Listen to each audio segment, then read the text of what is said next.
Shabbat Shalom. Selamat pagi. Tuhan memberkati kepada pagi ini.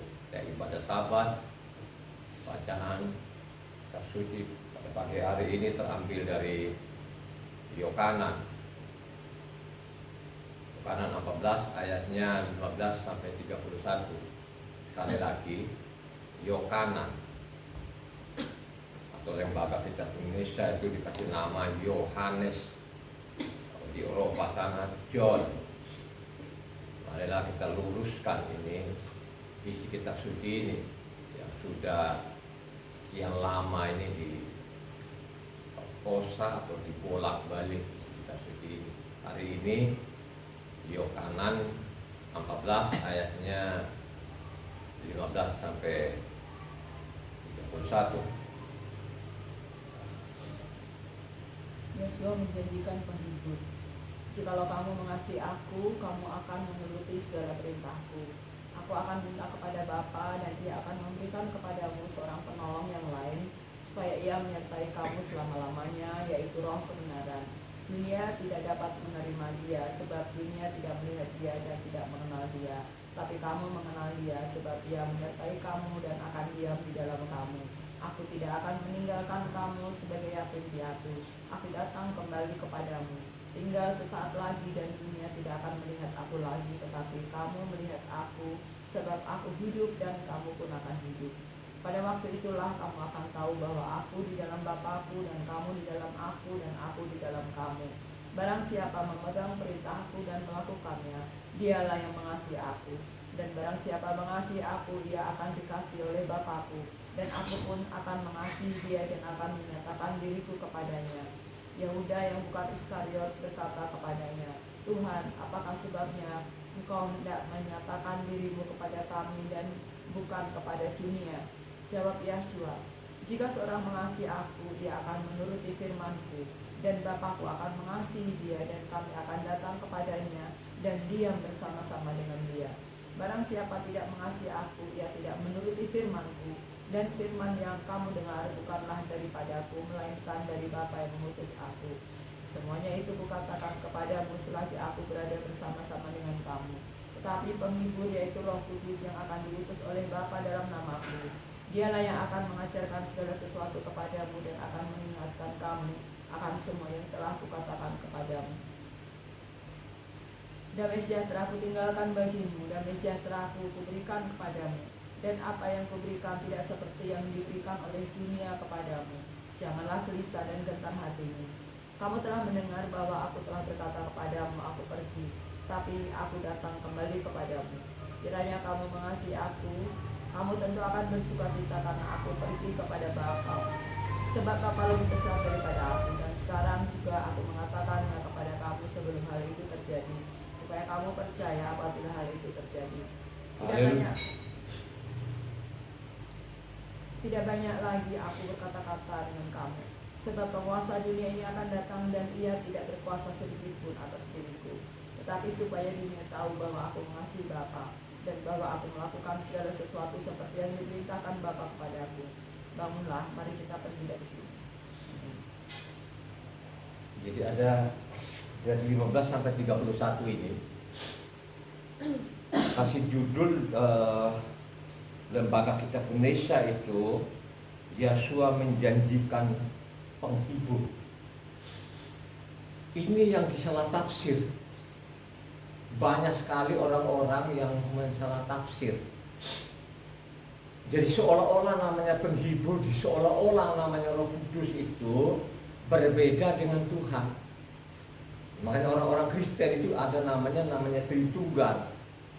Nah, inilah yang mereka katakan Roh Kudus itu yang oknum yang ketiga. Ini ngawur, saudara. Banyak orang-orang ngawur. Kenapa mereka ngawur seperti itu? Karena mereka ini tidak pernah namanya membaca kitab suci ini dari Kejadian sampai Wahyu itu dengan tuntas. Ya. Kalau mereka baca dengan tuntas itu tidak demikian, saudara. Jadi Roh Kudus itu adalah rohnya Tuhan sendiri. Roh Kudus itu bicara namanya kuasa Tuhan, kewibawaan Tuhan, ya, kekuatan Tuhan. Itu roh. Makanya kita ini manusia ini diciptakan Tuhan itu segambar serupanya dengan Tuhan. Makanya kita manusia ini kita memiliki tubuh, jiwa, dan roh. Jiwa dan tubuh kita, roh kita itu ada dalam kehidupan, ada dalam diri kita. Dia tidak terpisah dengan kita, adalah roh dan jiwa kita, gitu kan. Kalau kamu baca 1 Korintus 2 ayatnya 8 kalau tidak salah di sana, 8 sampai 10 sana. Kalau dibaca coba baca satu orang 1 Korintus 2 itu ayatnya 8 sampai 10, coba dibaca yang keras supaya kita ngerti loh saudara ya. Coba baca.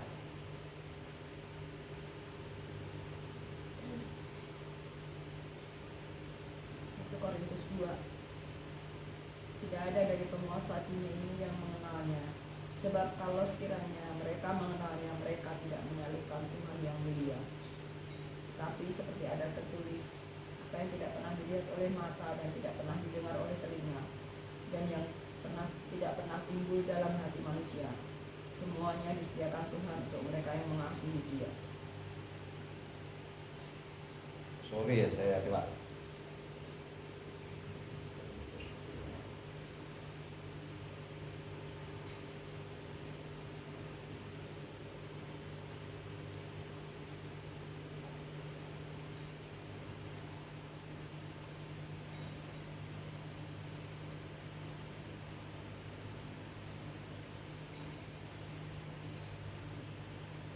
Jadi banyak orang yang salah tafsir.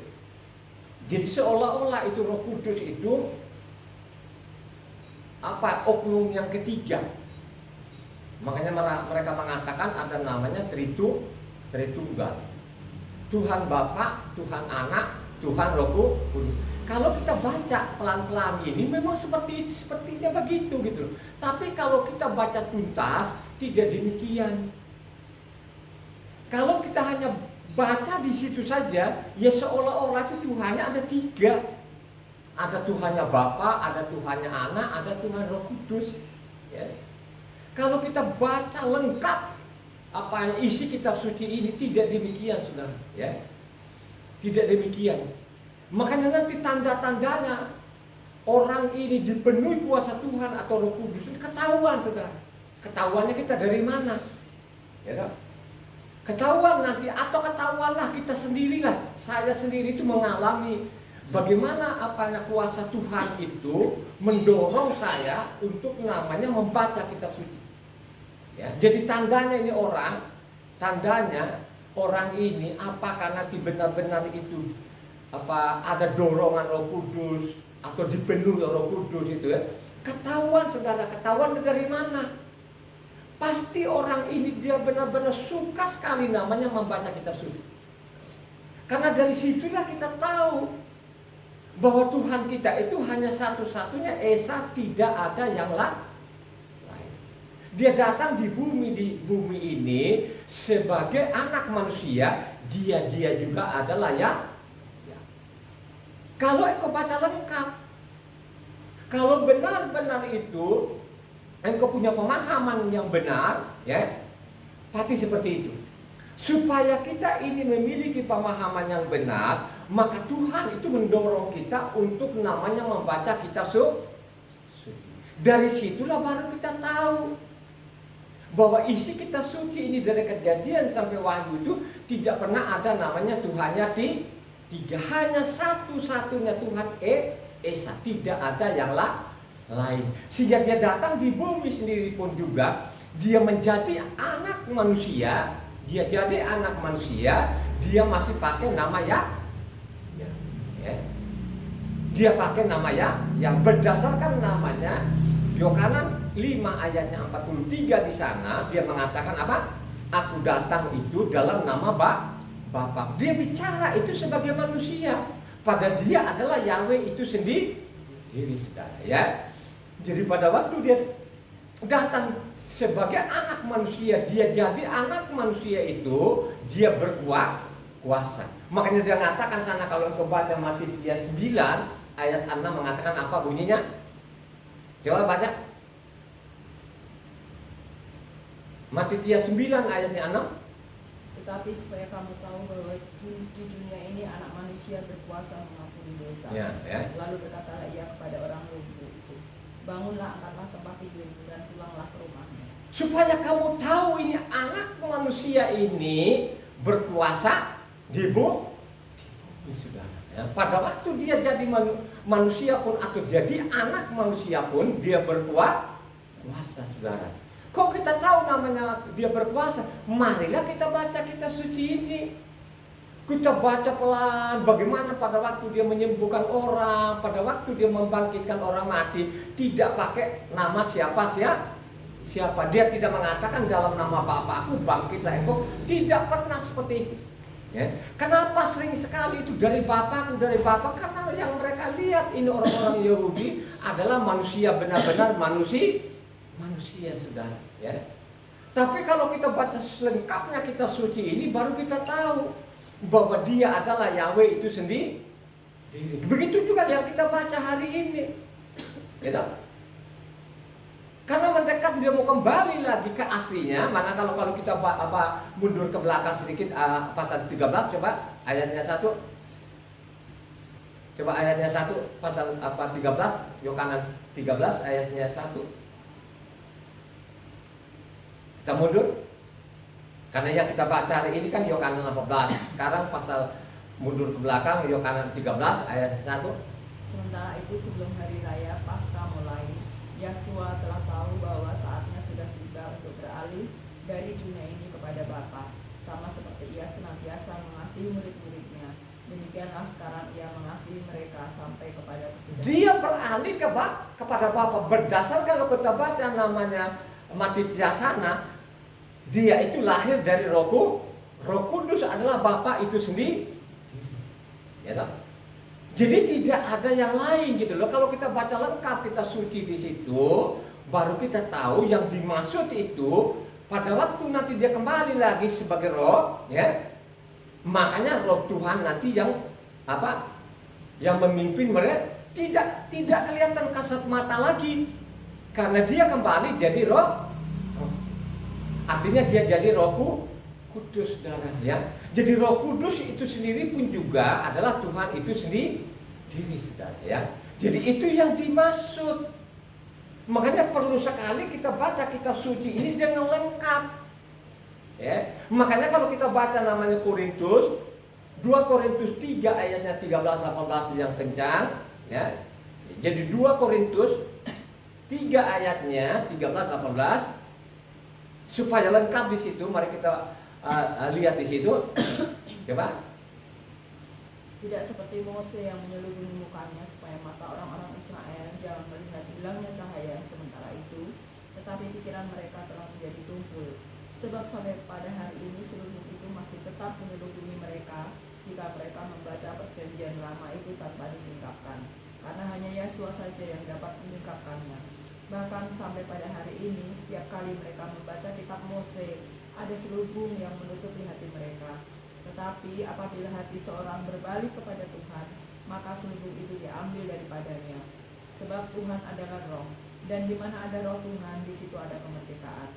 Dan kita semua mencerminkan kemuliaan Tuhan dengan muka yang tidak berselubung. Dan karena kemuliaan itu datangnya dari Tuhan yang adalah roh, maka kita dirubah menjadi serupa dengan gambarnya dalam kemuliaan yang semakin besar. Coba, kalau kita baca ayatnya 17 tadi, di mana ada roh Tuhan, di situ ada namanya kebenaran. Ya. Di mana ada roh Tuhan dalam diri orang itu, ya, pasti dia suka sekali namanya kebenaran. Yang dimaksud apa? Kebenaran yang dimaksud adalah namanya hukumnya tuh, firmannya tuh Tuhan, ya. Yang sering sekali setiap sahabat itu saya angkat namanya Matityas 5 ayatnya 17 sampai 20. Aku datang itu bukan meniadakan namanya hukum Tuhan. 1.1 yota meningkan langit dan bumi lenyap daripada namanya meniadakan 1 titik atau 1 yota. Ini yang tidak dipahami sekian orang. Kenapa mereka tidak pahami isi kitab suci ini? Karena memang tidak merespon. Ya, tidak merespon saudara. Kalaupun orang kalau baca kitab suci itu ya untuk kebutuhannya dia, misalnya pendeta, ya, oh besok dia mau khotbah nih, minggu kan begitu kan, ya. Dia bla bla bla bla dia cari, habis itu sudah kan gitu kan. Dia tidak baca tuntas. Kalau dia baca tuntas itu yang dimaksud namanya roh Tuhan, ya rohnya itu sendiri, rohnya Tuhan itu sendiri. Bagaimana namanya manusia Tuhan ini membimbing manusia itu melalui rohnya saudara, ya. Ya. Makanya di mana ada namanya roh Tuhan, di situ ada namanya kebenaran. Makanya saya mengatakan itu selama rohmu itu tidak connect dengan namanya roh Tuhan, lu nggak tahu namanya kebenaran. Sekalipun lu baca berulang-ulang ini kitab suci ini, lu nggak ngerti. Kenapa lu nggak ngerti itu? Karena itu tadi, kalau engkau baca kitab suci ini, ya, untuk kebutuhan untuk mungkin pendeta lah biasa seperti itu. Atau orang-orang kalau baca pun sendiri ya sudahlah baca. Jadi tidak ngerti. Kenapa mereka tidak ngerti? Karena tidak merespon. Ya. Kenapa saya mengatakan ini? Karena saya mengalami.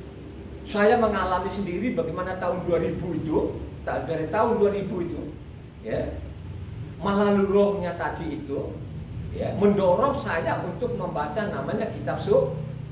Dari pembacaan kitab suci itu baru saya ngerti, baru saya sadar apa yang saya lakukan selama ini. Terbukalah, benar-benar terbuka itu saudara. Ya. Bagaimana saya dulunya orang peminum kelas berat, rokok kelas berat, namanya zina itu udah hampir sehari-hari lah. Ya. Makanya kalau saya menikmati namanya perempuan namanya paling cantik itu sudah. Ya. Coba kan, apakah pada waktu itu melakukan itu saya sadar? Oh tidak. Kenapa tidak sadar? Karena tidak ada roh Tuhan. Karena tidak ada kuasa Tuhan. Kenapa itu tidak ada kuasa Tuhan? Karena rohku itu tidak terima namanya rohnya Tuhan. Bagaimana saya menerima roh Tuhan itu kalau saya tidak pernah menyenggol namanya baca kitab suci? Gitu. Makanya mengatakan tadi 2 Korintus 3, di mana ada roh Tuhan di situ ada namanya kebenaran kan gitu. Makanya kalau kita baca namanya apa? Kisah para 1 ayat 5 coba dibaca, ya. Kisah para 1 ayat 5. Sebab Yohanan membaptis dengan air, tetapi tidak lama lagi kamu akan dibaptis dengan Roh Kudus. Coba kan? Kalau Yohanan itu membaptis, tidak lama kamu dibaptis dengan Roh Kudus, ya. Artinya di situ akan nanti dipenuhi kita dengan namanya kuasa Tuhan. Kalau sudah dipenuhi oleh kuasa Tuhan, pasti nanti hidup kita ini kita suka sekali namanya hukum-hukumnya Tuhan. Amin enggak? Ya. Makanya kalau kau baca tadi maju ke depan, maju lagi untuk Yohanan 16 ayat 13. Yohanan 16 ayat 13. Tetapi apabila ia datang, yaitu Roh kebenaran, ia akan memimpin kamu ke dalam seluruh kebenaran, sebab ia tidak akan berkata-kata dari dirinya sendiri, tetapi segala sesuatu yang didengarnya itulah yang akan dikatakannya, dan ia akan memberitakan kepadamu hal-hal yang akan datang. Dan akan datang nanti roh akan menuntun kamu dalam namanya kebenaran. Ya. Makanya kitab suci harus dituntas baca. Jangan dipotong-potong. Maksudnya tuntas itu dari Kejadian sampai Wahyu diulang-ulang dibaca kitab suci ini. Sehingga aku tahu itu yang dimaksud namanya roh Tuhan itu bukan namanya pribadi sendiri. Dia tidak terpisah dari Tuhan.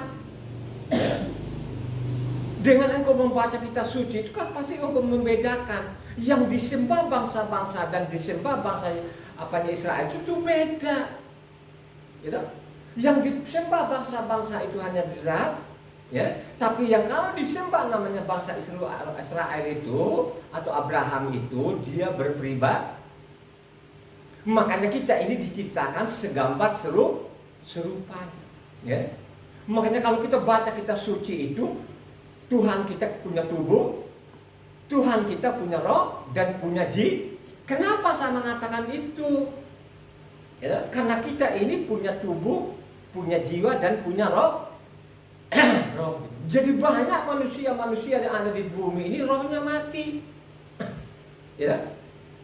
Kalau sudah rohnya mati, susah dia akan connect dengan rohnya Tuhan. Kalau sudah tidak connect dengan roh Tuhan, makanya semua itu perintah-perintah Tuhan nggak mau, dia tolak. Ya. Makanya saya mengangkat namanya Matitia 5 ini, ya. Ya. 17 sampai 20 ini, karena sampai saat ini orang-orang itu tidak mau. Mereka tinggalkan namanya hukum-hukumnya Tuhan. Mereka robah nama Tuhan, gitu. Mereka ganti nama Tuhan, mereka ganti nama-nama orang, gitu. Coba mengganti hari-hari raya, hari-hari ibadahnya Tuhan, mereka ganti semua. Tapi mereka tidak merasa berdosa, saudara. Kenapa seperti itu? Karena rohnya mereka itu tidak connect dengan rohnya Tuhan. Coba kalau dia connect namanya roh Tuhan, coba. Oh, paling tidak ini kalau dia baca Matitia 5, 7, pasti dia takut. Takut betul-betul. Karena aku datang itu bukan menyatakan namanya apa? Taurat. 1 titik 1 yota loh, saudara. Coba kan. Makanya saya berulang-ulang kali itu, apakah orang-orang ini yang punya titel yang berderet-deret, mereka baca nggak ini, tapi mereka tidak peduli. Coba saudara, tidak peduli loh. Mari kita urut-urut nanti kita baca kitab suci ini. Sangat jelas tadi mengatakan Yohanan 16. Ya, coba ulang lagi ayat 13 yang keras. Tapi apabila ia datang, yaitu roh kebenaran, ia akan memimpin kamu ke dalam seluruh kebenaran. Dia memimpin kamu untuk namanya seluruh namanya kebenaran. Kebenaran yang dimaksud itu kalau engkau mundur ke belakang sana itu Ulangan 6 ayat 25, kalau kamu menjadi benar, ikuti namanya hukumnya tuh, ikuti Tauratnya tuh, kalau kamu orang benar. Kan sangat jelas di situ. Ya. Jadi inilah yang salah pahami. Jadi seolah-olah itu Tuhannya ini yang dipercaya oleh namanya orang-orang. Ada 3 Tuhannya. Itu konyol. Makanya banyak sekali orang-orang ini Pak Pendeta ini kalau memang di mimbar memang mereka kuasai mimbar memang. Ya, coba kalau nama langsung debat atau susah dia jawab. Makanya saya pernah saya nonton di YouTube itu. Jadi pas dia nggak khotbah ini Pak Pendetanya, terkenal ini Pak Pendetanya, dokter lagi. Ya, terus ada jemaatnya bertanya. Waktu dia tanya itu sebenarnya di mana sih sebenarnya tulisannya Pak Pendeta gitu loh. Tuhan kita itu ada 3. Benar-benar dia keringat dingin itu. Dia nadi memang tidak pernah ketemu itu saudara. Kalaupun ini salah tafsir. Ya. Bagaimana Tuhan nanti kembali kepada tadi kan sudah dibacakan Ibu Ana tadi namanya Yohanan 13, dia akan kembali lagi ke asal mulanya. Kalau memang Tuhan itu adalah roh. Coba kalau kau baca namanya Yohanan 4 ayatnya 26, coba ya baca. Yohanan 4 ayat 26. Kata Yesus kepadanya, akulah dia yang sedang berkata-kata dengan engkau. Yohanan 4 ayat 24 ya? 24 coba. Tuhan itu roh, dan barang siapa menyembah dia harus menyembahnya dalam roh dan kebenaran. Jadi Tuhan itu adalah roh, kan begitu. Bagaimana namanya Yesua tadi ini dia kembali jadi roh? Ya, coba kan. Jadi sekarang ini dia ada di tengah-tengah, misalnya dia ada sini tidak kelihatan lagi karena dia kembali kepada roh. Dia lahir dari Roh Kudus, saudara. Ya, kalau engkau baca namanya sana coba Matitia, orang terpakunya sekarang ini semua orang yang miliaran orang ini dokter-dokter, FTH, MTH ini mereka mutar namanya di Yohanan 1, tapi mereka jarang sekali baca namanya Matitia 1 ayat 18. Kelahiran Yesua HaMasiah adalah seperti berikut. Pada waktu Miriam ibunya bertunangan dengan Yasef, ternyata ia mengandung dari Roh Kudus. sebelum mereka hidup sebagai suami istri. Jadi Miriam itu mengandung dari Roh Kudus. Kalau kita ikutin aluran orang Kristen itu bapaknya dia siapa? Berarti bapaknya dia Roh Kudus. Coba saudara, ya. Mereka tidak baca itu.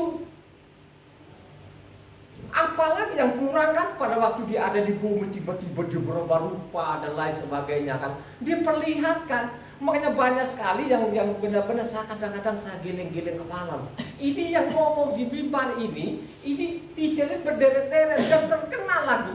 Terus dia mengatakan, oh Tuhan mati pertama itu kalau kau baca namanya Filipi 2 ayatnya 6 sampai 7. Ini konyol, ya. Coba satu orang supaya ini lengkap loh saudara, supaya ini tidak salah paham, sehingga tidak gagal paham namanya ini. Coba baca ya, Filipi 2 ayatnya 6-7, perhatikan itu ya. Ini yang dia bilang yang tadi Pak Pendeta ini itu dia mati pertama katanya. Coba itu ditontonin orang, sekian orang loh saudara, sampai saya gele-gele kepala. Ini kok masih ada juga jemaatnya ribuan orang, gila. Coba yang walaupun dalam rumah Tuhan tidak menganggap kesetaraan dengan Tuhan itu sebagai milik yang harus dipertahankan, melainkan telah mengosongkan dia mengosongkan yang dia kosongkan itu apa? Halo? Kalau engkau baca tuntas yang dia kosongkan atau yang dia tanggal atau dia tinggalkan kemuliaan, bukan dia mati. Kemuliaan yang dimaksud mana? Makanya engkau baca namanya Matitia 17 ayatnya 1, 2, coba. Itu yang dia tanggalkan. Coba baca Matitia 17. 6 hari kemudian Yosua membawa Kefa, Yakobus dan Yohanan saudaranya, dan ia bersama-sama dengan mereka ia naik ke sebuah gunung yang tinggi. Di situ mereka sendiri saja. Lalu Yosua berubah rupa di depan mata mereka. Wajahnya bercahaya seperti matahari dan pakaiannya menjadi putih bersinar seperti terang. Coba saudara, itu namanya tubuh rohaninya, tubuh kemuliaan. Itulah yang dia tinggalkan, dia datang menyamar jadi anak manusia supaya dia bebas bicara kepada manusia. Ini yang tidak dipahami. Bagaimana mereka memahami kalau mereka tidak menerima namanya kuasa Tuhan saudara, ya.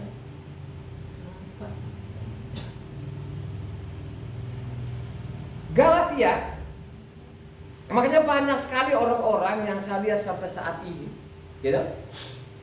Banyak sekali itu. Apalagi namanya orang Kristen ini memang luar biasa ngawur, gitu. Mereka ngawur itu, coba kan dengan darah Yesus kita sudah dibebaskan dari segala dosa. Coba saudara, ya, dia ikut-ikutan saja itu. Tapi kalau dia teliti dengan baik, benar di dalamnya tidak demikian. Ya. Makanya sudah diperingatkan sana Galatia, jangan kemerdekaan itu jangan kamu salah gunakan. Ya.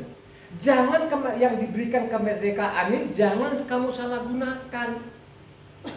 Justru sebaliknya, ya. Harus betul-betul sadar, jangan engkau melakukan dosa. Gitu. Makanya kalau kau baca di sana sangat lengkap, lengkap. Karena memang isi kitab suci hanya 2 loh, saudara. Ya. 2 loh. Hukum pertama dan hukum yang kedua.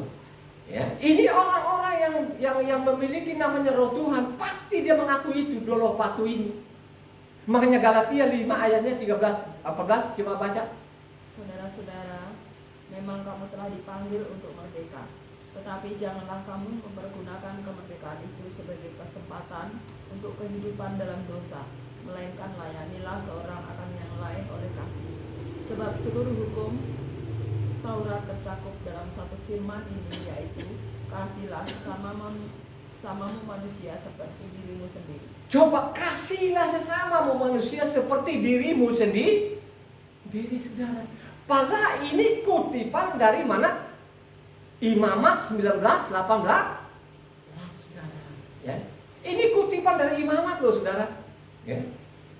Kalau benar-benar ini kamu memiliki kuasa Tuhan atau dipenuhi Roh Kudus, pasti kau menyintai namanya hukumnya tuh. Maka di mana ada roh Tuhan, di situ ada kebenaran. Yang dimaksud itu adalah namanya Tauratnya Tuhan. Ini mutlak loh. Ya. Ini bukan saya yang mengada-ngada, tulisannya seperti itu. Makanya saya mengatakan itu kalau orang baca lengkap di kitab suci, dengan pengorbanannya Tuhan Yesus, dia biarkan tubuhnya tercabik-cabik. Ingat saudara, ingat. Makanya mengatakan tadi, jangan kemerdekaan ini disalahgunakan. Kalau engkau salah gunakan nanti kemerdekaan itu ada sanksinya, ada sanksinya. Coba kan? Tapi kalau orang-orang yang dipenuhi oleh Roh Kudus pasti diperhatikan ini, yakin itu. Benar-benar dia akan mencintai namanya Tauratnya Tuhan. Taurat Tuhan yang dimaksud itu Kejadian, Keluaran, Imamat, Bilangan, dan Ulangan. Pasti itu. Ya, karena sudah diperingatkan juga kalau engkau baca namanya Ifrim 6 ayatnya 4 sama 6 di sana, ya, diperingatkan jangan sampai menyalahgunakan ini. Kalau engkau salah gunakan ini nggak ada pengampunan loh katanya. Coba baca namanya Ifrim atau namanya Ibrani itu, nama lembaga kitab Indonesia yang diganti sana ganti sini, gitu kan? Coba Ifrim 6 ayatnya 4 sampai 6. Sebab mereka yang pernah diterangi hatinya, yang pernah mengecap karunia surgawi, dan yang pernah mendapat bagian dalam Roh Kudus, dan yang mengecap firman yang baik dari Tuhan dan karunia-karunia dunia yang akan datang, namun yang murtad lagi tidak mungkin dibaharui sekali lagi sedemikian hingga mereka bertobat, sebab mereka menyalibkan lagi anak Tuhan bagi diri mereka dan menghinanya di muka umum. Coba saudara, tidak mungkin nanti kau turunkan Nabi Yesua ini kau salib lagi, karena tidak ada pengampunan saudara. Ingat loh, ya ada ancaman loh. Ya. Makanya saya mengatakan kita ini orang-orang percaya jangan ngawur, supaya engkau ini jangan ngawur, respon namanya kepada Tuhan. Nah, prakteknya apa kita respon kepada Tuhan? Marilah kita baca kitab suci ini dari Kejadian sampai Wahyu. Bagaimana kau tahu isi kitab suci ini kalau engkau tidak pernah mau sedikit pun untuk baca ini? Apakah itu ada roh Tuhan? Ya. Coba kan banyak sekali orang-orang yang salah tafsir, yang salah nangkap.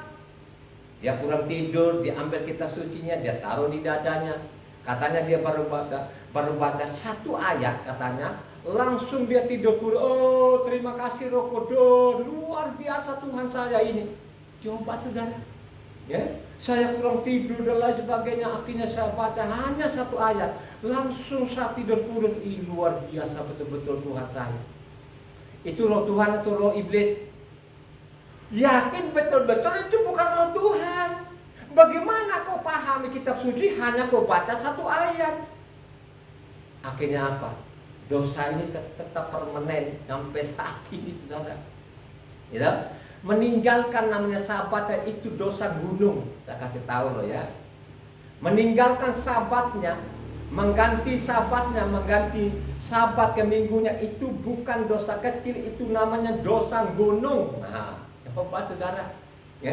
Kenapa saya mengatakan ini? Karena ada roh Tuhan saudara. Ya.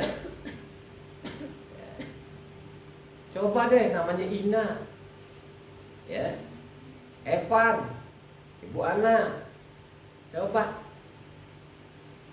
diajak nanti itu dah, bosan benar ini sahabat ini, nanti besok dah gua ganti hari, ya, lu taruh di parahnya di leher dia nggak akan mau. Kenapa dia nggak mau? Karena takut kepada Tuhan. Bukan takut kepada saya sebagai suaminya, sebagai bapak mereka, bukan. Kenapa mereka memiliki? Karena ada roh Tuhan. Ya. Dengan adanya roh Tuhan, ya, Ibu Ana, Evan, Ina ini setiap hari mereka baca kitab suci. Coba. Setiap hari pasti mereka baca kitab suci.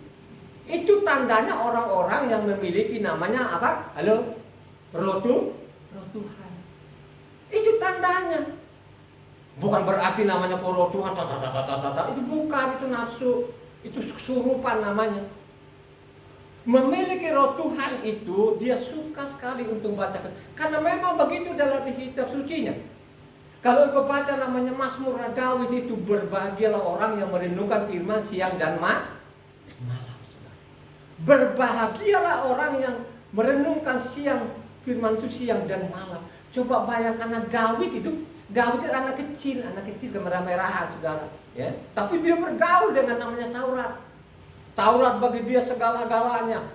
Taurat itu tidak ada tandingnya deh. Pokoknya Taurat itu lebih manis dari madu.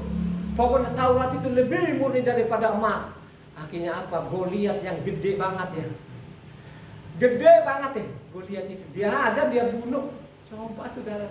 Dia bunuh tuh. Ya. Karena dia adalah roh Tuhan, saudara. Itu macan namanya singa-singa itu, dia tangkap jenggotnya itu, dia tangkap, dia banting, dia bunuh. Karena ada kuasa tuh. Apa saudara? Ya. Itu orang-orang yang luar biasa. Orang-orang yang rendah hati. Orang-orang yang respon kepada Tuhan. Makanya mengatakan respon kepada Tuhan itu apa prakteknya? Baca kitab suci ini. Jangan kepala batu. Baca aja. Baca terus menerus secara kontinu. Ya. Pasti Tuhan terus akan membimbingmu. Selama belum ada di bumi. Dengan ada kuasa Tuhan itu, maka dia akan hindarkan segala malapetaka dan selain sebagainya. Itu yang dimaksud di dalamnya. Ya. Jangan kemerdekaan ini kamu salah gunakan. Malah sebaliknya. Dengan kemerdekaan itu ada roh Tuhan di situ, pasti lo suka namanya hukumnya. Karena ini saya baca dari Kejadian sampai Wahyu, tidak ada perintah lain. Hanya yang diinginkan itu supaya namanya hukumnya Tuhan itu dipiara. Amin gak? Orang yang baca kitab suci seperti itu nggak ada. Dari Kejadian sampai Wahyu itu yang Tuhan minta itu supaya dipiara namanya hukumnya tuh Tuhan itu nggak ada lain, nggak banyak tuntutannya. Ya, isi kitab sucinya, isi Tauratnya juga tidak ada yang sulit nggak? Halo, tidak ada yang sulit.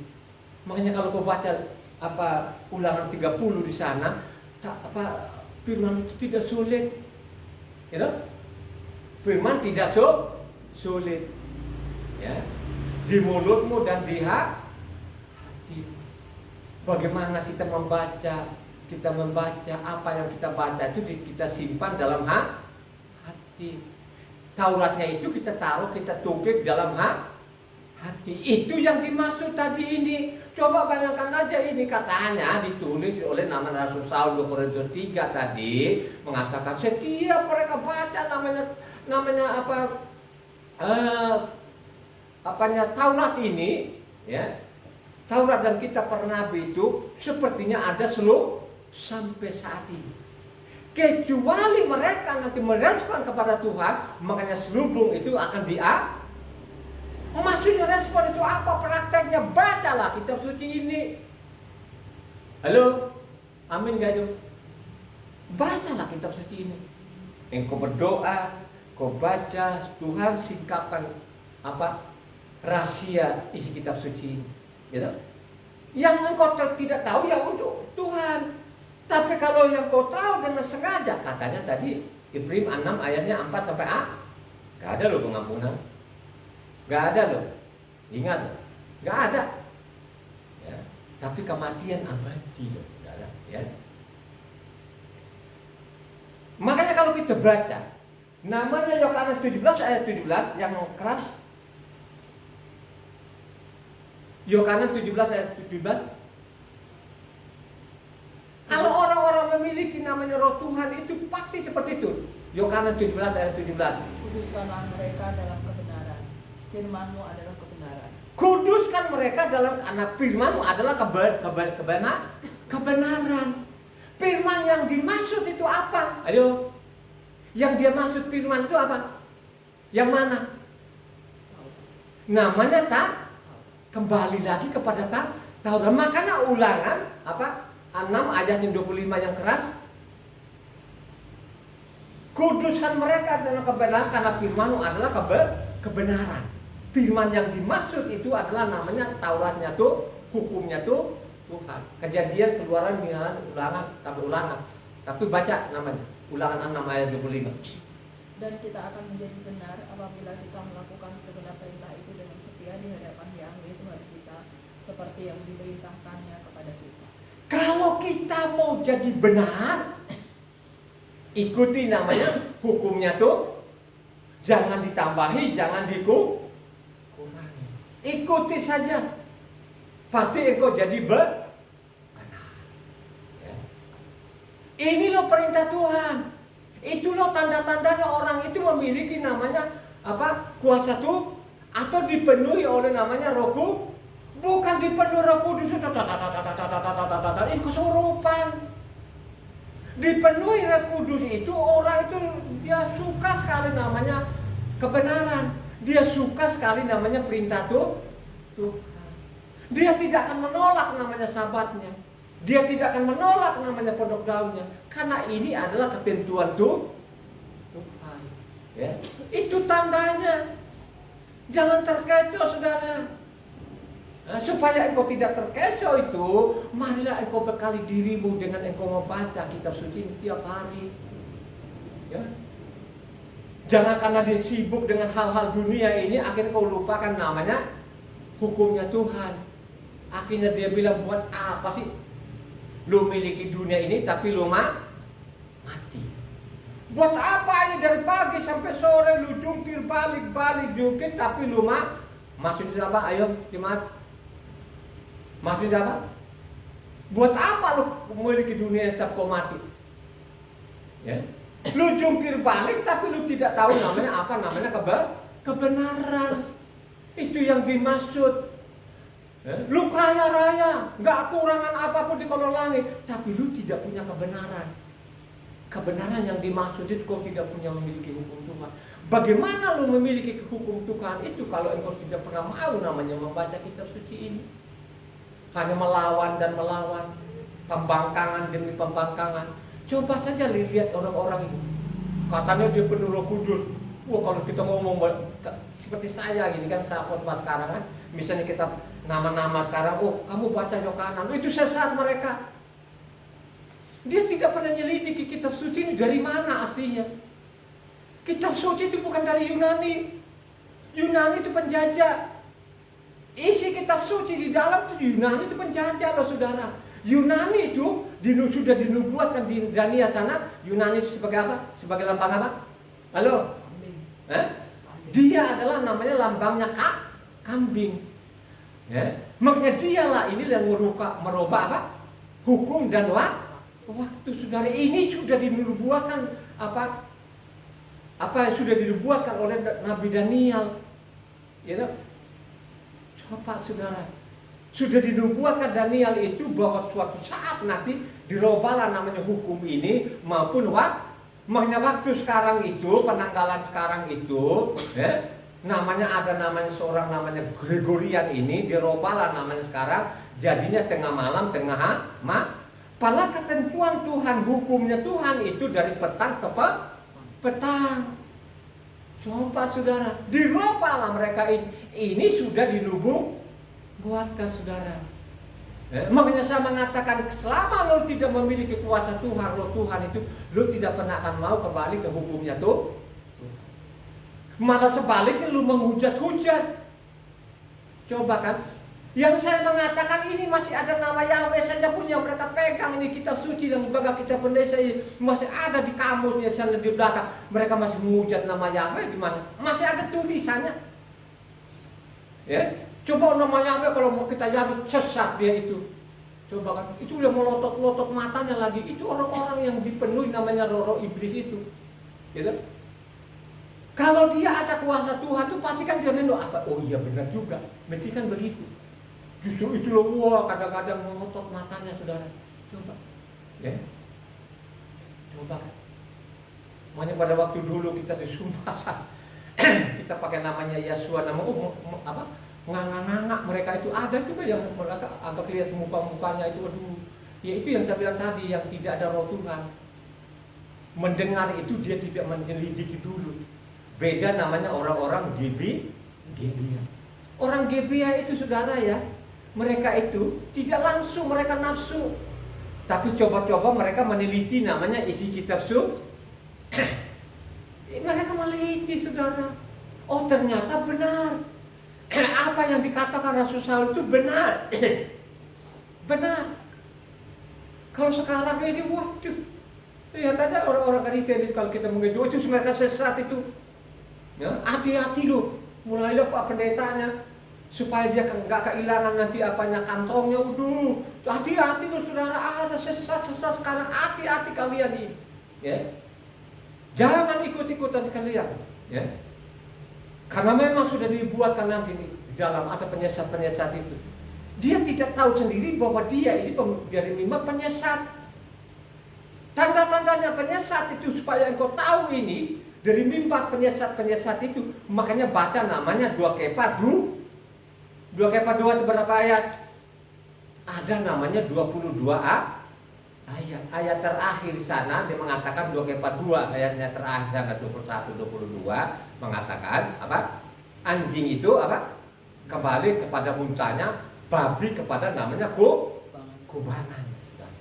Jadi seperti itu saudara. Jadi lihat aja nanti yang 2 Kepa 2 itu ya, ciri-cirinya kelihatan. Ciri-cirinya kelihatan nanti suka sekali mereka terima-terima amplop gitu kan. Coba kan menggeretak-geretak orang pakai perpuluhan. Padahal di dalam isi kitab suci namanya Injil itu ya, tidak ada ajaran orang-orang asing itu memungut-mungut. Ya. Kan tidak ada, malah sebaliknya. Rasul Saul mengatakan, kamu sudah beroleh namanya harta, namanya rohani orang Yahudi, makanya juga kalian pun juga harus korbankan harta dunia. Itu begitu kalau kau baca namanya Roma 14 di sana, ketemu pasti di situ, ya kan? Gak ada namanya suruh sana mungut sini. Nah itulah yang mereka pendeta dijaga betul. Coba tuh sekarang orang-orang ya, gak ada namanya yang datang sana ya. Mau makan apa? Mau kerja sekuler? Kagak bisa. Itu orang-orang yang masuk ke rohani itu sudah secara ilmu sekuler itu kagak mampu. Akhirnya dia masuk situ. Mulailah dari situ apa? Membohongi orang. Dia tidak mau untuk tekun namanya baca kitab suci ini. Coba kalau dia tekun gitu kan, cari orang yang benar. Ya. Jangan ikut-ikutan. Nanti kalau ditanya bingung apanya jawabannya. Pak Pendeta mana sih? Pasal mana ayat gue juga bingung Pak Pendeta. Karena ini takut betul ini jemaatnya. Saya sering ditanya kali itu namanya Tritunggal itu Pak gitu kan, dia pendetanya nyari sana, dia nyari sini, akhirnya dia bilang udah deh, kalau tidak tahu bilang aja udah nggak tahu apa, jangan dijawab sama dia. Saya sampai benar-benar giling kapal itu yang salah tafsir tadi ini. Ya, jadi seolah-olah namanya Roh Kudus ini berbeda dengan Yesus. Padahal itu yang dia maksud itu rohnya Tuhan Yesus sendiri. Karena dia nanti tidak lama lagi nanti akan kembali kepada aslinya. Kan begitu sebenarnya kalau engkau baca kitab suci saudara. Ya. Nah, kuduskan mereka dengan kebenaran karena firman adalah namanya kebenaran saudara. Ya. Kalau kita baca 2 Kepa 1 20 ayat 21 mengatakan ya, setiap nubuatan nabi-nabi itu pasti itu dari dorongan Roh Kudus saudara. Jadi nubuatan nabi-nabi yang nabi benaran itu bukan nabi palsu, apa yang dinubuatkan itu akan terjadi karena itu adalah dari dorongan Roh Kudus. Coba satu orang 2 Kepa 1 ayatnya 20-21. Yang pertama harus kamu ketahui ialah bahwa nubuat-nubuat dalam kitab suci tidak boleh ditafsirkan menurut kehendak sendiri, Sebab tidak pernah nubuat dihasilkan oleh kehendak manusia, tetapi oleh dorongan Roh Kudus orang-orang berbicara atas nama Tuhan. Coba oleh dorongan Roh Kudus akhirnya berbicara namanya tuh. Dan apa yang dinubuatkan itu akan terjadi. Nanti ketahuan ini nubuatan nabi palsu dengan tidak palsunya kan pasti beda kan? Ya. Oh dia janjikan orang nanti minggu depan tahun depan lu punya anak ya. Dia spekulasi ini. Tahun-tahunnya tahun depan itu tidak ada, akhirnya dia alasan karena dia minum ini nabi palsu. Ini bukan dorongan Roh Kudus tapi dorongan roh hantu, saudara. Banyak sekali. Wah, mereka bernubuat segala macam, tapi dia nantikan nubuatan itu supaya Nah, kalau sampai nanti itu benar-benar jadi, disitulah nanti akan dia goreng orang-orang itu. Yakin dia kuras habis itu. Coba kita lihat sekarang ini, zaman sekarang di Indonesia banyak sekali yang berbicara kepada Tuhan. Oh, tiap hari dia berbicara dengan Tuhan. Dia berbicara sama lo, ini babuknya, budaknya, anaknya sampai saat ini pun belum berbicara. Ada waktu nggak nanti akan bicara kepada anaknya? Ya? Kenapa dia tidak bicara dengan anaknya sekarang ini? Karena roh Tuhan itu belum ada dalam kehidupan mereka sudah dibiarkan sudah. Tapi untuk apa? Untuk kepentingan orang asing juga. Dikasih kuota. Makanya namanya Roma 11 ayatnya 25. Ayat 25 coba. Roma 11 ayat 25. Ini diberi kesempatan loh kita ini. Sekarang ini belum bicara kepada anaknya Israel.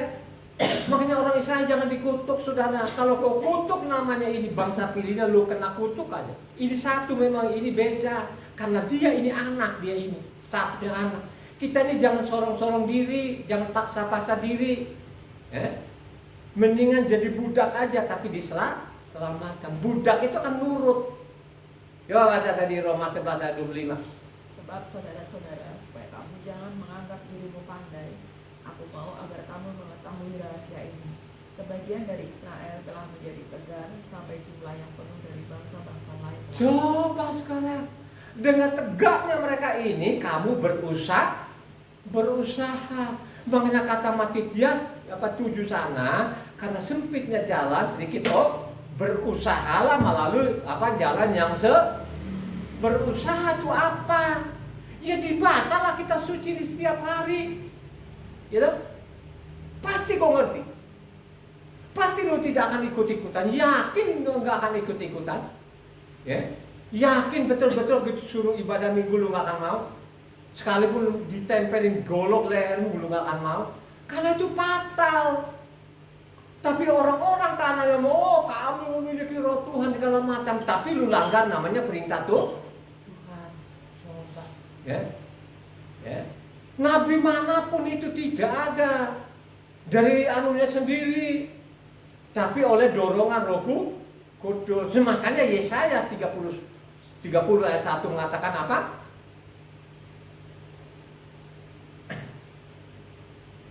Celakalah anak-anak pemberontak, demikian. Yesaya 30 ayat 1 terus. Celakalah anak-anak pemberontak, demikian firman Yahweh, yang melaksanakan suatu rancangan yang bukan daripadaku, yang memasuki suatu persekutuan yang bukan oleh dorongan Rohku, sehingga dosa mereka bertambah-tambah. Coba. Ya. Jadi kalau dia bilang masuk, saya dipenuhi Roh Kudus dengan tata, tapi kelakuannya tidak selaras dengan kitab suci, itu bukan dorongan Rohku, tapi dorongan apa? Roh hantu.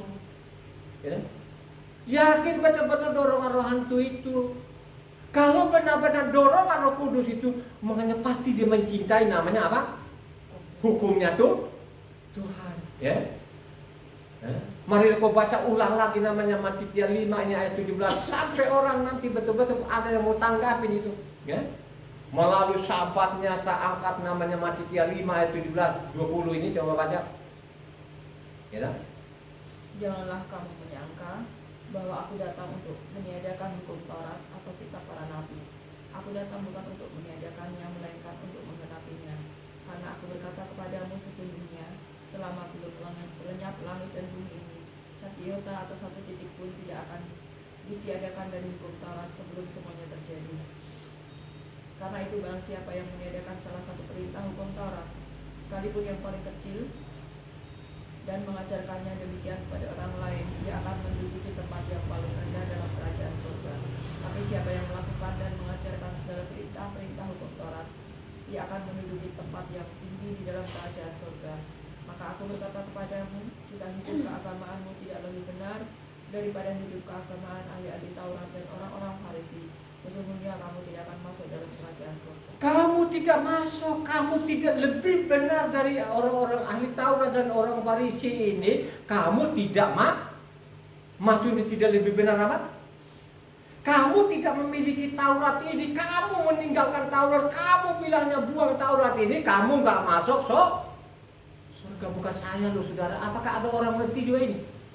Gitu? Coba kan. Makanya tadi kalau mengatakan kalau kamu mengasihi aku, pasti kamu ikuti Kalau kita baca tadi namanya Yohanes 14 tadi itu dari 15 sampai 31 mengatakan, kalau kamu mengasihi aku, pasti kamu ikuti perintah yang dimaksud tadi. Aku datang bukan meniadakan Taurat. Selama masih ada loh langit dan bumi. Coba kan. Terus orang-orang sekarang bilangnya Taurat itu dibuang, sadis. Coba. Itu mau selamat itu, mau ikut itu. Apakah itu orang-orang itu memiliki roh Tuhan? Itu namanya roh iblis.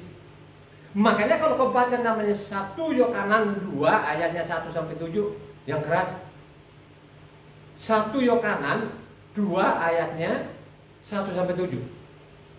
Anak-anakku, hal-hal ini kutuliskan kepada kamu supaya kamu jangan berbuat dosa. Namun jika seorang berbuat dosa, kita mempunyai seorang penentara, yaitu Bapa, yaitu Yesua Hamasyah yang adil. Dan ia adalah pendamaian untuk segala dosa kita, dan bukan untuk dosa kita saja, tapi juga untuk dosa seluruh dunia. Dan inilah tandanya bahwa kita mengenal Tuhan, yaitu jikalau kita menuruti perintah-perintahnya. Barang siapa berkata aku mengenal Dia, tapi dia tidak menuruti perintahnya, dia adalah seorang pendusta, dan di dalamnya tidak ada kebenaran. Tetapi barang siapa menuruti firman-Nya, di dalam orang itu sungguh sudah sempurna kasih Tuhan. Dengan itulah kita ketahui bahwa kita ada di dalam Dia. Barang siapa mengatakan bahwa ia ada di dalam Dia, ia wajib hidup sama seperti Hamasyah telah hidup. Saudara-saudara yang terkasih, bukan perintah baru yang kutuliskan kepada kamu, melainkan perintah lama yang telah ada padamu dari mulanya. Perintah lama itu ialah firman yang telah kamu dengar. Perintah lama itu bukan tidak ada yang baru, yang sudah ada. Hanya kadang-kadang lembaga kita benar di catatan kakinya tidak bicara namanya itu Taurat. Coba kan. Kalau kamu mengasihi saya, maka kamu akan ikuti perintahku tadi ayat 7. Gitu. Dia bilang menyelamatkan apa di ayat berapa tadi banyak coba yang menyelamatkan seluruh dunia apa? Yang ayat berapa itu? Dia akan menyelamatkan? Bilang apa? Dan Dia adalah pendamaian untuk segala dosa kita, dan bukan untuk dosa kita saja, tapi juga untuk dosa seluruh dunia. Menghapus dosa seluruh dunia. Inilah yang dipenggal di situ tidak baca keseluruhannya. Tapi kalau dibaca keseluruhan tadi, yang namanya yang diselamatkan yang mengikuti perintahnya. Ya? Makanya dia datang di bumi ini benar, seluruh dunia kan gitu. Tapi seluruh dunia yang diselamatkan siapa? Hanya orang-orang yang ikuti perintahnya itu yang diselamatkan. Galatia 4 ayat 4 sampai 5 yang keras. Supaya lengkap. Itulah orang-orang yang memiliki roh Tuhan. Tetapi setelah genap waktunya, maka Tuhan mengutus anaknya yang lahir dari seorang perempuan dan takut kepada hukum Taurat. Ia diutus untuk menebus mereka yang takut kepada hukum Taurat, supaya kita diterima menjadi anak. Coba saudara, genap waktunya diutus anaknya, artinya dia jadi anak manusia, menyelamatkan orang-orang yang namanya yang takluk kepada namanya hukumnya tuh. Itu yang saya maksud. Kalau orang-orang dipenuhi namanya kuasa Tuhan, dipenuhi orang Roh Kudus, makanya dia suka sekali untuk menyelidiki isi kitab suci. Dia pasti tekun. Ya. Makanya saya mengatakan ini sampai saya bicara ini kan sudah 173 kali. 173 kali dari Kejadian sampai Wahyu, dari tahun 2000 itu saya baca sampai saya bicara tiap hari saya baca. Kenapa itu setiap hari saya baca? Kok mata saya tidak lelah? Karena ada namanya Roh Tuhan. Amin gak? Karena ada Roh Tuhan. Coba bayangkan aja saya baca kitab suci ini dari Kejadian sampai Wahyu 13 hari. Kalau tidak ada Roh Tuhan itu tidak pernah akan mampu. Ya, makanya saya bilang saya pakai ukuran saja lah. Ibu Ana ini dulu katanya ini kan dia anaknya dia ini pinter katanya, ya dari SD, SMA, SMP, SMA sampai perguruan tinggi. Memang terbukti kok Ibu Ana ini perguruan tinggi saja pun dia lulusan terbaik, ya coba. Ya, dia belajar tiap hari. Tapi saya tanya Bu Ana, kira-kira mampu nggak? Wes, nggak mampu. Ya tak? Kalau tidak ada Roh Tuhan itu nggak mungkin 13 hari bisa habis. Kenapa saya mengatakan saya bisa tahu itu ada dalam diri saya adalah kuasa Tuhan atau Roh Tuhan? Saya bisa membedakan loh saudara. Pada waktu saya membaca kitab suci itu mata saya tidak lelah, tidak berair. Kalaupun berair sebentar aja, tapi kebanyakan tidak. Biasa saja baca. Coba kalau saya baca YouTube gitu kan, nggak lama itu langsung mata udah perih. Coba baca koran gitu kan. Dulu saya kan sebelum tekun namanya baca kitab suci ini kan baca Kompas lah. Di rumah ini kan penuh setiap hari lah Kompas itu. Ya. Dulu Kompas baca itu kan berjam-jam juga pun nggak ada masalah. Coba sekarang saya baca kitab suci, saya ambil namanya surat kabar ini Kompas misalnya kan. Beda saudara. Ini berjam-jam kitab suci, tapi kalau baca Kompas, ya satu halaman saja pun sudah mata sudah mulai perih, lelah. Itu tandanya. Kenapa seperti itu? Udah jangan sibuk-sibuk inilah. Lu kan sudah tua mau 70 tahun, persiapkan dirimu ini selalu baca kitab suci. Itu mempersiapkan dirinya. Karena tidak lama lagi 70 tahun, kuat 80 tahun, itu umurnya manusia. Halo, gitu. Ya. Coba kan. Makanya saya mengatakan suatu saat nanti dia berdamai dengan anaknya Israel. Jadi jangan paksa-paksa diri loh saudara ya. Jangan paksa saya ini anaknya. Itu kalau kita baca dalam kitab suci dalam itu ada orang Gibeon itu. Orang Gibeon itu zamannya Yosua bin Nun itu. Yosua bin Nun itu namanya nabi sempurna betul, ya. Coba mereka tuh nggak ngangkat diri tiap hari, hanya tugasnya timba air, belah kayu gitu kan. Diselamatkan orang Gibeon itu sangat bisa sayangin oleh Tuhan. Pada waktu namanya mau dibantai namanya orang Gibeon, kepentingan orang Israel, orang Raja Saul itu sampai nggak turun hujan loh 3 tahun, kelaparan loh. Ditanya kan Daud, kenapa ini enggak turun hujan ini Tuhan? Ada utang darah yang dilakukan namanya Raja Saul. Utang darah apa? Kenapa orang-orang Gibeon dibunuh? Dibela loh saudara. Jangan angkat-angkat diri loh saudara, biarkan Tuhan saja yang mengangkat kita. Ya. Tugas kita sekarang bagaimana kita mempelajari namanya kitab. Paling tidak kita meminimalkan dosa itu. Amin enggak? Ya.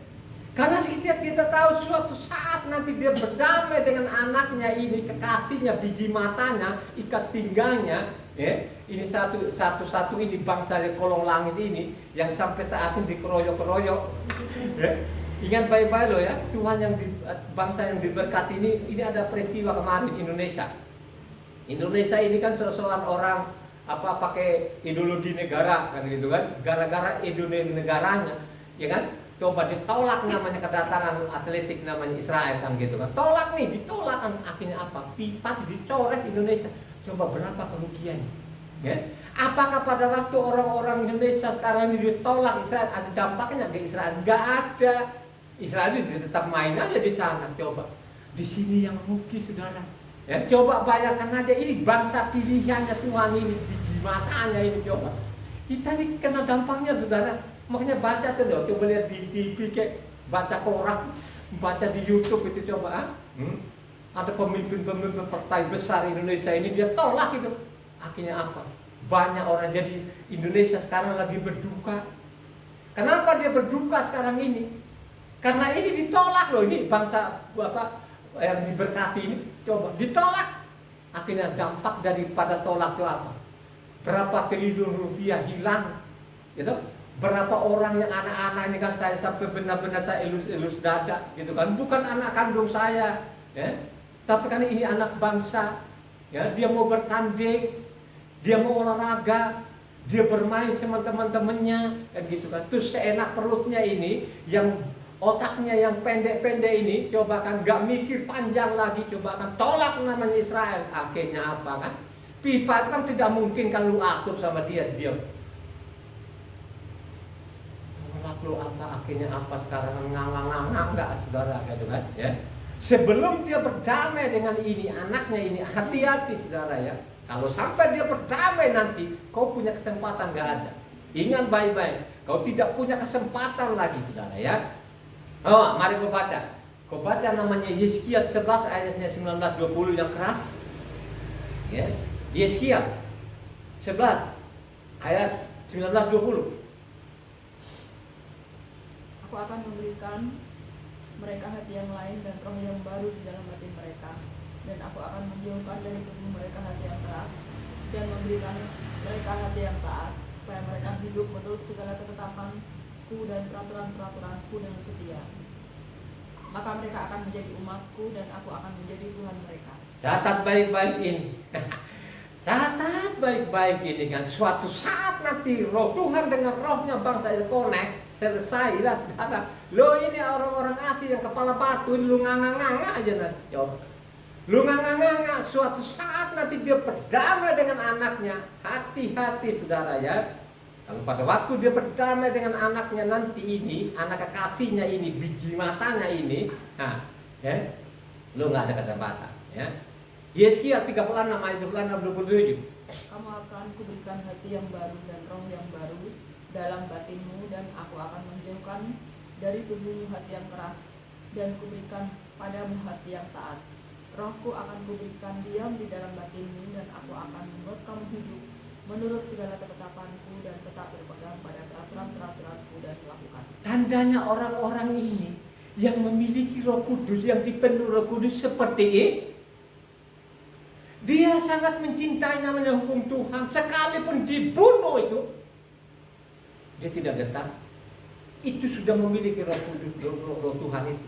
Dipenuhi namanya kuasa Tuhan, saudara, ya. Saya mengatakan suatu saat nanti dia berdamai. Makanya kalau kau baca Yeskiel, baca lengkap, ya.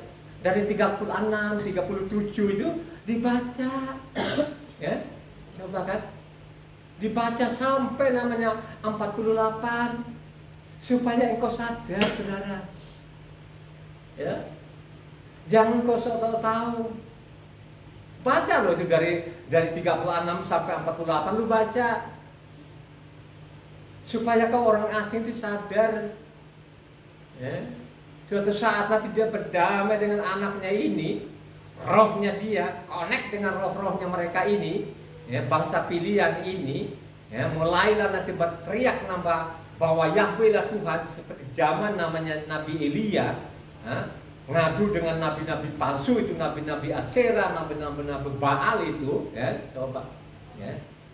Pada waktu nanti dia berseru kepada nama Yahweh itu, disitulah selesai. Coba kan. Hati-hati, ya. Catatlah baik-baik ini. Kalau benar tanda-tandanya orang-orang ini atau engkau sendiri dalam dirimu sendiri, pribadimu sendiri, ya, lu yang lebih tahu, ya. Itu tandanya. Tapi dalam dirimu itu lu malas, lu tiap dengar khotbah-khotbah gini kau buang muka segala macam. Berarti itu bukan roh Tuhan, adalah roh iblis itu. Nah, yang bercokol dalam kehidupan itu. Makanya harus engkau berusaha menolak namanya kuasa-kuasa iblis yang ada dalam supaya engkau menolak namanya kuasa-kuasa iblis yang ada dalam dirimu itu, perlulah engkau namanya membaca kitab suci. Karena kita tidak tahu kapan dia berdamai dengan anaknya ini. Dia adakan namanya perjanjian baru. Bukan perjanjian baru, ini perjanjian baru zaman kita sampai sekarang ini perjanjian baru bikinan Tuhan atau manusia? Itu manusia. Perjanjian baru dari Yunani, saudara, bukan dari Tuhan. Tapi ingat baik-baik, perjanjian barunya Tuhan itu kalau engkau baca namanya Yeremia 31 ayat 31 sampai ke 38, baca. Ya. Baca Yeremia 31 ayatnya 31 sampai ke 38. Sesungguhnya akan datang waktunya, demikian firman Yahweh. Aku akan mengadakan perjanjian baru dengan kaum Israel dan kaum Yahuda. Bukan seperti perjanjian yang telah kuadakan dengan nenek moyang mereka pada waktu aku memegang tangan mereka untuk membawa mereka keluar dari tangan Israel. Perjanjianku itu telah mereka ingkari. Meskipun aku menjadi Tuhan yang berkuasa atas mereka, demikian firman Yahweh. Tetapi beginilah perjanjian yang kuadakan dengan kaum Israel sesudah waktu itu, demikianlah firman Yahweh. Aku akan menaruh Tauratku di dalam batin mereka dan menuliskannya dalam hati mereka. Maka aku akan menjadi Tuhan mereka dan mereka akan menjadi umatku. Dan tidak usah lagi orang mengajar sesamanya atau mengajar saudaranya dan mengatakan, kenalah Yahweh. Sebab mereka semua besar kecil akan mengenal aku, demikianlah firman Yahweh.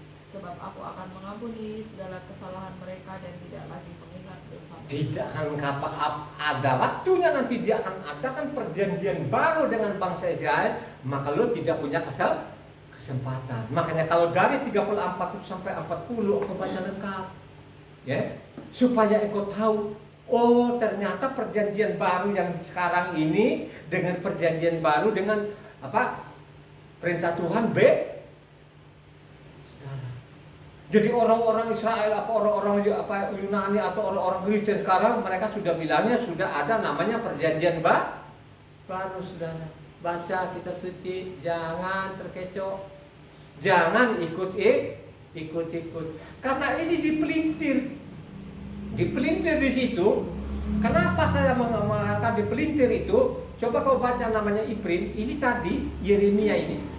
Yeremia inilah senjata orang-orang Kristen ini seolah-olah katanya sekarang sudah Tuhan ada perjanjian baru, bagaimana lu dibunuh kok ini Tuhan ini kan kok ada perjanjian baru gitu kan. Coba baca namanya Iprim 8 ayatnya 8 sampai 12.